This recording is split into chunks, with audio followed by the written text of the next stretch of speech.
Yeah. Well, one of the fucking the break segments I did was from this, like, people have been asking about him in particular. I've used this guy like 3 times. There's a guy on YouTube named Kage no Aku, and his display name is That Sodding Gamer.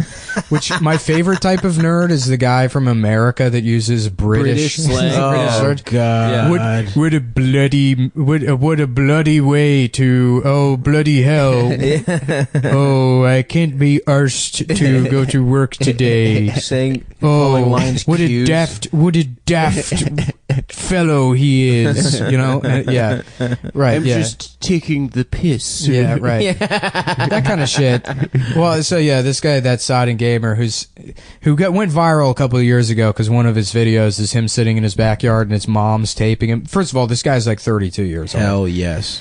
Balding horribly, looks awful. Looks like absolute shit. He looks like a fucking fat autistic Klaus Nomi.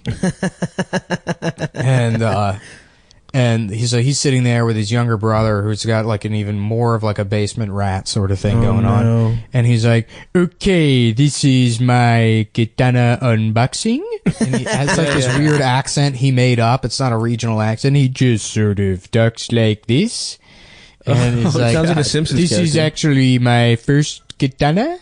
So, you know, there are ones that are some better quality maybe, but this one is sort of a mid-range katana. You know, I have wanted I think one I might for a have seen while. this video. Yeah, and he's like, you know, they have some at flea markets, but those are just complete crap. It's like, when is the quality of your katana ever going to matter? It's a real Hattori when he fucking kills himself. Yeah. After fucking 45 years of never having sex. He's just going to use that katana to open the packaging on more katanas. That's the only thing you do with your katana.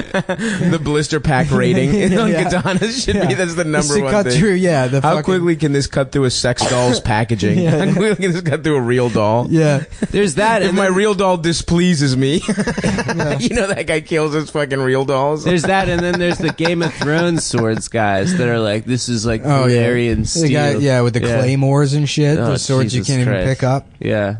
But yeah, no, I've used that guy a couple of times, but one of his videos is like, okay, this is how to survive a zombie apocalypse. Oh, God. Apocalypse. Using only swords. Yeah, using only British expressions. He's like, you want to conserve resources and, you know, you want to get a group together. That's one of the pieces of advice is get a group, which is like, I like to him, the idea of forming any kind of social connection with other human beings is only exists in an apocalyptic scenario. Right. The idea of having friends is something that could only be necessitated by the world ending.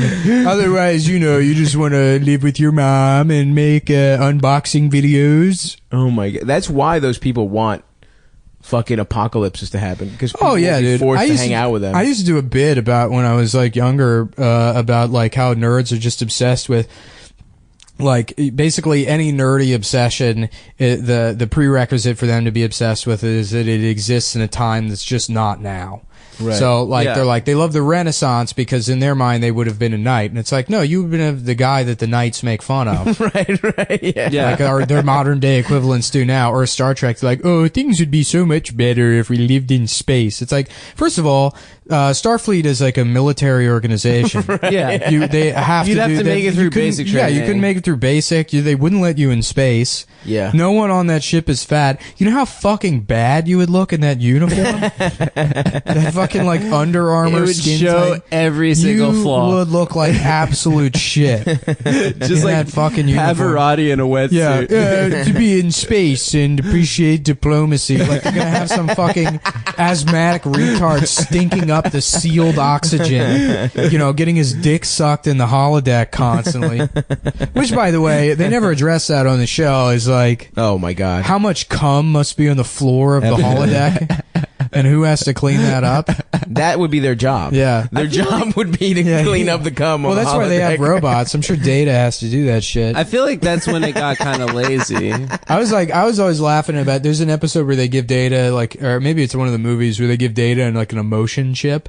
Yeah, And then it's he an like episode. he can't stop laughing uncontrollably. Or he's whatever. so annoying. Yeah, and he becomes like obnoxious. And I thought it'd be so funny if they gave him the emotion chip, and then he's like, oh my god, and they're like, Data, what's wrong? He's like, I just realized what Worf has been doing to my mouth for the last 9 years. Oh, malfunctioning. Worf just shoots him in the head. Get this motherfucker. I'm gonna tell this little gay ass robot. Yeah, man, that shit's supposed to be private. They're like, Worf, you can't keep fucking Data. Number one, make sure Worf doesn't mouthfuck Data. His ridge dick. Yeah. His horny dick. Yeah. That's probably a good dick for fucking. That would have been better if Worf had a more like urban perspective on things. Well, I love the idea. I wrote a sketch when I was like 19 that was like Worf and LaForge on break. And then they're like, man, fuck this shit. They're like, fuck it. They ain't gonna let me wear my Timbs on the bridge. It's just like incredibly racist. It's racist. They're like, as hell. where's that Crusher bitch at? I'm trying to smash on that Crusher bitch. There's a video wearing that blue ass coat. There's a video my friend Ari Stern showed me of the guy who plays Worf doing Michael stand-up. Dorn. Yeah. At the Improv in L.A. Well, every cast member was actually a comedian. No. Yeah, dude, that's how they all got on the show. P. Stu was on Premium Patrick Blends. Stewart was he has 2 appearances on the Bad Boys of Comedy. Wash they ass. Yeah. Why don't these bitches? Look at him, he's laughing because he know. My man know that when you be eating the pussy, look at him laughing. My bitch said the dick gotta be grown. It's gotta be a grown ass dick. But seriously, black folks, beat yo kids. Beat yo kids, black folks. Shit. Going back to the asshole, the final frontier. These are the voyages of trying to get my dick wet. Oh man, I would love for Peace Stu to just. I got a captain's log for you right here.